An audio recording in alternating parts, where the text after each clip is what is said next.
Всем привет! Вы на канале Я Бородач, и с вами Илюха. 3 года назад, в апреле 2020-го, когда мы все дружно сидели дома на карантине, в российском прокате стартовал сериал «Мир, дружба, жвачка». Заново. Мир, дружба, жвачка. Сериал, рассказывающий о трудностях взросления в эпоху лихих 90-х. Тем временем у сериала выходит уже 3-й сезон.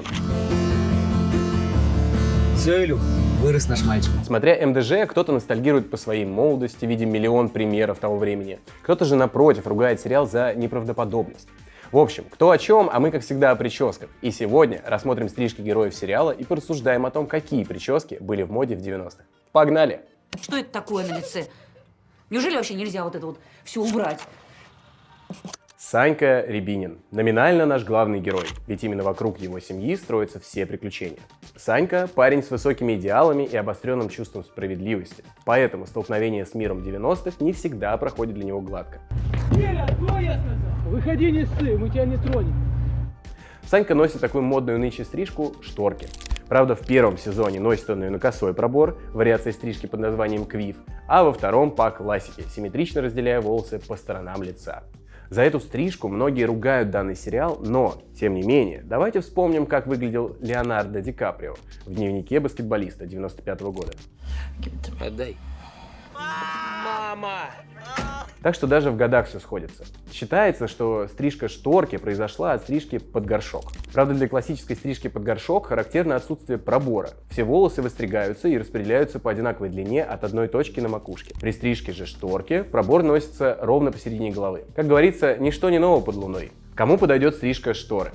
Учитывая множество вариантов исполнения данной стрижки, а также огромный выбор средств для укладки на современном рынке, можно сделать вывод, что стать носителем шторок может любой мужчина. Хотя непременное условие ношения такой мужской стрижки – это чистота волос. Сальные волосы сразу испортят все впечатление. Это понятно, каждый день с гимнастками кувыркаюсь. Вон, даже у Илюхи тёлка есть. Вовка. Вовка – это задиристый парень, готовый на любые приключения. Он легко возьмет вас на слабо, но если что, и в обиду никому не даст. На протяжении 2 вышедших сезонов стрижка Вовки неизменна, хотя периодически меняется укладка. От мирно лежащей до бунтарско торчащей вверх. Что же это за стрижка? Студент университета Лиги Плюща назвал бы ее разновидностью крюкат. Сегодня, придя в барбершоп, вы попросили удлиненный ежик. А вот в эпоху СССР для Вовки данная стрижка носила название «теннис». Самые короткие волосы в данной стрижке 1-2 см. Это затылок и виски. А самые длинные – на макушке. Стрижка по типу «теннис» популярна и по сей день за счет своей простоты, практичности и универсальности для любых возрастов, стиля одежды и профессий. Да даже на примере Вовки можно увидеть эту универсальность. Когда нужно, он прилежный ученик с ровной укладкой, а когда ребята собираются на концерт Агаты Кристи, из удлиненных волос на макушке у Вовки прекрасно получается растрепанная рокерская прическа. Считается, что стрижка «теннис» идет всем, хорошо ложится на разные типы волос и не требует особого ухода. Выбрав данную стрижку, вы не прогадаете. А еще, кроме стрижки, предлагаю выбрать наши барбершопы «Бородач» для ее реализации. Они взяли мою кошку в заложники. Сказали, если деньги не принесем, они насрут на нее. Илюша добрый и немного наивный парень со своим взглядом на мир. Мне кажется, у каждого был такой друг, который, может, и не рвется на авантюры, но все равно рядом и всегда поддерживает. В первом сезоне Илья носит стрижку каскад средней длины. Вообще 90-е славились разнообразием причесок. Общество уже избавилось от стереотипов, поэтому сильный пол мог позволить себе не только длинные волосы, но и более вычурные эксперименты. Мужская стрижка каскад создается слоями. Верхние уровни стригут короче, а по мере продвижения вниз длина пряди увеличивается.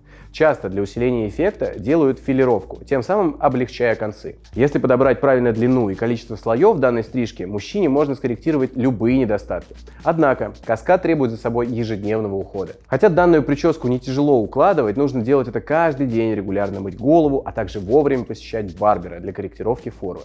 Я тоже не могу. А ты почему? Не хочу. Не хотите заморачиваться? Значит, каскад вообще не для вас. Что до 2-го сезона, то создатели сериала через Илюшу передали возникший в 90-е годы в России бум толкинизма. Светопыты и Реодора не шпионят. Они наблюдают. Илюх, тебе поменьше Толкина своего читать.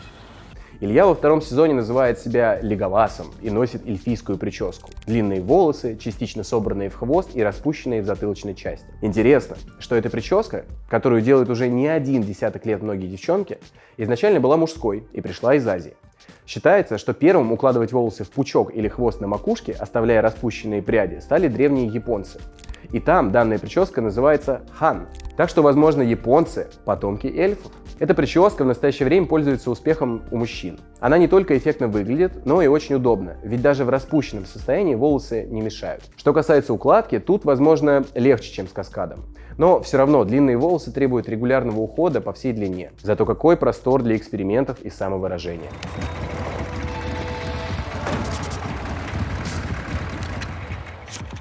Здорово, бандиты. Алик Афганец. Дядя Саньки является не только самым ярким героем сериала, но и, думаю, любимейшим героем для многих. Ему, ветерану афганской войны, сложнее всего ужиться в это мирное время. Появление Алика всегда эффектно и вселяет надежду, что теперь-то все разрешится наилучшим образом. Что до причесок Алика, то с ними все просто. В первом сезоне Алик носит универсальную короткую стрижку. Жуй жовку, пей газировку, живи полной жизнью. Такую стрижку выполняют электробритвой без смены насадки, оставляя волосы длиной не более 2 мм. Интересно, что несмотря на такую простоту и единообразие, у разных мужчин одна и та же стрижка на лысо получается совершенно по-разному. И конечный результат зависит от густоты волос и направления их роста. Во втором же сезоне у Алика радикальная стрижка под ноль.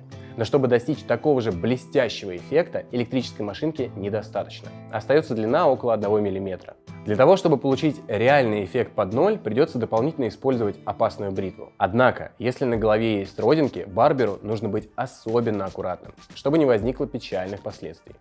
Самое главное преимущество стрижек под ноль – это их практичность и гигиеничность. А еще считается, что стрижка под ноль сделает ваш образ более брутальным и уверенным. Прическу на лысо можно сочетать с бородой, а еще лысая голова является отличным полем для татуировок. Главное, чтобы сделаны такие татуировки были четко и у профессионалов.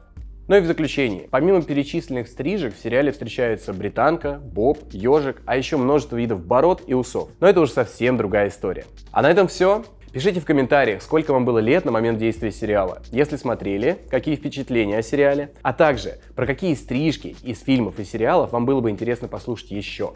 С вами, как обычно, был Илья, и до новых встреч!